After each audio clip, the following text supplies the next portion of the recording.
یہ بات کہنا کہ عمران خان کی سے میں ہمدردی رکھتا ہوں، بالکل رکھتا ہوں ہمدردی، لیکن یہ وہی عمران خان ہے جس نے جب 2014 میں پارلیمنٹ کا گھیراؤ کیا تھا تو میں نے جا کے خورشید شاہ صاحب کے ساتھ، جو لیڈر آف دی اپوزیشن تھے نیشنل اسمبلی میں leader of the opposition senate میں، میرے کہنے پہ ہم گئے نواز شریف صاحب کے پاس کہ یہ تھیٹر لگایا ہوا ہے، منوا لگایا ہوا ہے باہر پارلیمنٹ کے، تو پارلیمنٹ کا ایک مشترکہ ہاؤسز کا اجلاس بلائیں اور اس سچویشن کو ڈسکس کریں۔ میری پہلی تقریر تھی، اوپننگ اسپیچ تھی، جو عمران خان کے لیے حوصلہ شکن تقریر تھی، کیونکہ میں نے اس کو کہا کہ یہ ہم اجازت نہیں دے سکتے کہ آپ کن پٹی پہ پستول رکھ کے وزیر اعظم کا استعفیٰ لیں۔ یہ نواز شریف کے حق میں کھڑا تھا اس وقت اور عمران خان کے خلاف، لیکن آپ اگر عمران خان کو اتنا مجبور کیا جا رہا ہو، اتنا اس کو مظلوم کیا جا رہا ہو، کہ آپ یہی سوچیں کہ ایک بندے کے خلاف آپ 150 مقدمہ بنا دیتے، وہ کہاں جا کے ڈیفینڈ کرے گا؟ وہ 4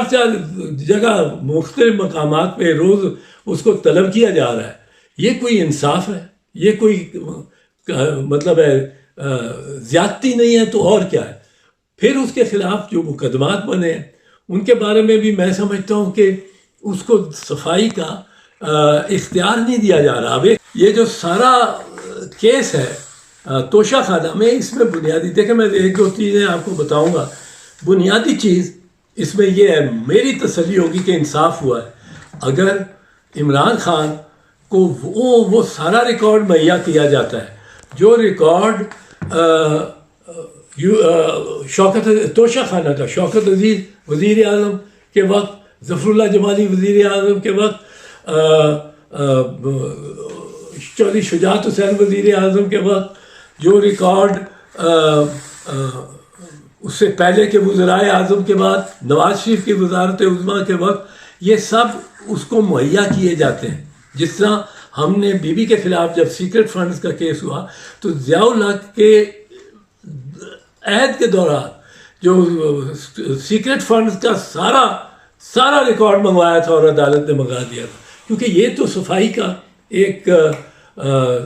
ذریعہ اور طریقہ ہے اور کوئی نہیں۔ اگر یہ سارے ریکارڈ لیے جاتے ہیں تو آپ دیکھیں گے کہ کس کے کیا کچھ نکلتا ہے۔ دوسری بات میں جس طرح کہہ رہا ہوں کہ یہ کلیدی چیز اس میں ہے کہ اس کو ریکارڈ پوچھنا دیا جاتا ہے کہ نہیں۔ یہ کہنا کہ اس کو ہم ڈسکوالیفائی کریں گے کیونکہ آپ نے وہ ڈکلیئر نہیں کیا، اور یہ ڈیکلیریشن کا کیس ہے، یہ توشہ خانہ کے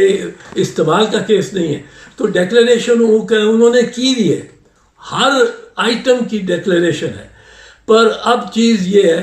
اس طرح میں جیسے کہہ رہا ہوں کہ اس میں کلیدی ہے، کلیدی بات فوجی عدالتوں کے کیس میں ہے کلیدی، اور یہ میں بار بار کہہ رہا ہوں کہ آئی جی پنجاب کو شامل تفتیش کیا جاتا ہے کہ نہیں۔ آئی جی پنجاب بتا سکتا ہے کہ اس کی اختیار کے دائرے میں 18 مقامات پر کوئی ایس پی، کوئی ایس ایس پی یہ نہیں محسوس کرتا کہ مجھے جا کے اس آگ کو بجھانا چاہیے، مجھے اپنے اور ان کو روکنا چاہیے۔ یہ کیا وجہ ہے کہ پنجاب کے 18 مقامات؟ تو میں سمجھتا ہوں سب سے کلیدی چیز اس میں یہ ہے، اگر وہ پیش ہی نہیں ہوتا تو یہ تو کیس مس ٹرائلز ہو جائیں گے۔ اور ویسے بھی آئین اور قانون کے تحت فوجی عدالتیں، جو میرا موقف سپریم کورٹ کے سامنے ہے جس کو لطیف کھوسہ صاحب پیش کر رہے ہیں، وہ یہ ہے کہ یہ ایک موٹی سی بات کہ اگر 2015 میں نواز شریف کی حکومت کے دوران فوجی عدالتیں بنانے کے لیے آئین میں ترمیم کرنی پڑی، عارضی ترمیم، تو آج کیا فرق ہے؟ آئین کی ترمیم کے بغیر کس طرح فوجی عدالتیں لگ سکتی ہیں؟ اسی طرح میں یہ سمجھتا ہوں کہ یہ جو کیس ایک انہوں نے وہ چلا رہے ہیں وہ ٹرسٹ کا، جو قادر ٹرسٹ، اس میں جو رقم ایک پڑی ہے سپریم کورٹ کے اکاؤنٹ میں آ گئی ہے، اس میں یہ دکھانا بڑا لازم ہے ان کو کہ یہ رقم اگر وہ کرائمز اتھارٹی انگلینڈ کی اس نے کلیئر کی تھی کہ یہ اس میں کوئی منی لانڈرنگ نہیں ہوئی اور یہ واپس چلا جائے، پاکستان یہ رقم جائے، تو کس کے اکاؤنٹ میں جانی تھی؟ کس کے اکاؤنٹ کو انویسٹیگیٹ کیا جا رہا تھا؟ وہ میرا خیال ہے غالباً ریاض ملک کے اکاؤنٹ کو انویسٹیگیٹ کیا جا رہا، تو رقم اس کے پاس ہی جانی تھی جو اگر جانی تھی، لیکن پاکستان جانی تھی۔ اب یہ بھی ایک اس میں سوچنے اور دیکھنے کی بات ہے۔ اس طرح جتنے بھی مقدمات ہیں، اگر اس میں صفائی کو آپ صحیح موقع دیں، اس طرح کا موقع نہیں جو دے رہے ہیں جج ہمایوں دلاور صاحب۔ ہمایوں دلاور صاحب کو کی اگر پوسٹ ہیں اور ان میں اگر عمران خان کو طالبان خان بھی لکھا گیا ہے، اور اپنی پوسٹ میں ان کو اس کو یہ بھی لکھا گیا ہے کہ وہ عمران اللہ محسود، اور دکھا کے اس کا ایک جو مکس کر کے اس کا امیج احمد شاہ محسود کے شکل کے ساتھ، تو عمران اللہ محسود لکھا گیا یہ جج صاحب کی پوسٹ پہ، یا اس کے یو ٹرنز پہ ایک فلم کا تضحیک آمیز بل بورڈ بنایا گیا ہے، تو یہ بھی انصاف کے تقاضوں کو پورا نہیں کرتا۔ اگر وہ جج اٹھ کے مطلب اپنے آپ کو ریکیوز نہیں کر دیتا، اپنے آپ اس کیس کو سننے سے گریز نہیں کرتا، اگر وہ گریز کرتا ہے تو انصاف کے تقاضے شاید پورے ہو سکیں، لیکن اگر وہ گریز ہی نہیں کرتا جج صاحب، جس نے اتنی نفرت آمیز اس کے خلاف پوسٹ ملزم کے خلاف ہی لگائی ہیں، تو یہ انصاف نہ ہوگا نہ نظر آتا ہوا ہوگا۔ اور اس کے لیے میں سمجھتا ہوں کہ حکومت کو بھی اور عدلیہ کو بھی یہ باتیں سوچنے والی ہیں، اور ایسے جج کے بارے میں تو چیف جسٹس سندھ اسلام آباد ہائی کورٹ کو ہی چاہیے تھا کہ چیف جسٹس اسلام آباد ہائی کورٹ اس میں سٹے کرتے، کیونکہ پہلی بات یہ ہے، پہلی چیز جو آپ نے ٹرائل سے بھی زیادہ اہم اور ضروری ہے، وہ فیصلہ کرنا ہوتا ہے کہ اگر کوئی اس قسم کا آگے آیا ہے اعتراض جو کہ اختیار سماعت سے متعلق ہے، جورسڈکشن کے متعلق ہے،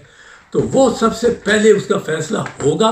اگر ملزم کے خلاف ہوا تو ٹرائل چلے گا، اگر ملزم کے حق میں ہو گیا جس نے استدعا کی ہے کہ جورسڈکشن ہی نہیں ہے، اور جورسڈکشن سیکشن 193 کے تحت سیشن جج کی بنتی نہیں، ضابطہ فوجداری کی بنتی ہی نہیں، کیونکہ اس میں لکھا ہوا ہے کلیئرلی کہ کوئی سیشن جج کوئی ایسا کیس نہیں سن سکتا جو کہ اس کو کسی میجسٹریٹ نے نہ ریفر کیا ہو۔ میجسٹریٹ کی ریفرنس پہ وہ کیس سن سکتا ہے، ورنہ اس کو اختیار سماعت ہی نہیں۔ کیا اس سوال پہ جج صاحب دلاور ہمایوں دلاور نے، فاضل جج صاحب نے اس پہ فیصلہ پہلے کیا؟ کیا ہائی کورٹ نے اس کو پہلے لیا کہ ان کو ہدایت کی کہ پہلے اختیار سماعت اپنے کے بارے میں فیصلہ کرو، بعد میں آپ اگر فیصلہ ملزم کے خلاف ہوگا تو پھر ٹرائل پہ جاؤ؟ اب ملزم کے خلاف اس میں فیصلہ ہو ہی نہیں سکتا، کیونکہ یہاں جج صاحب نے ڈائریکٹلی انٹرٹین کی ہے پٹیشن، جبکہ سیکشن 193 جس کا میں نے حوالہ دیا ابھی، اس کے تحت ضابطہ فوجداری کرمنل پروسیجر کوڈ کے تحت یہ فیصلہ کر ہی نہیں سکتا جج ٹرائل کرنے کا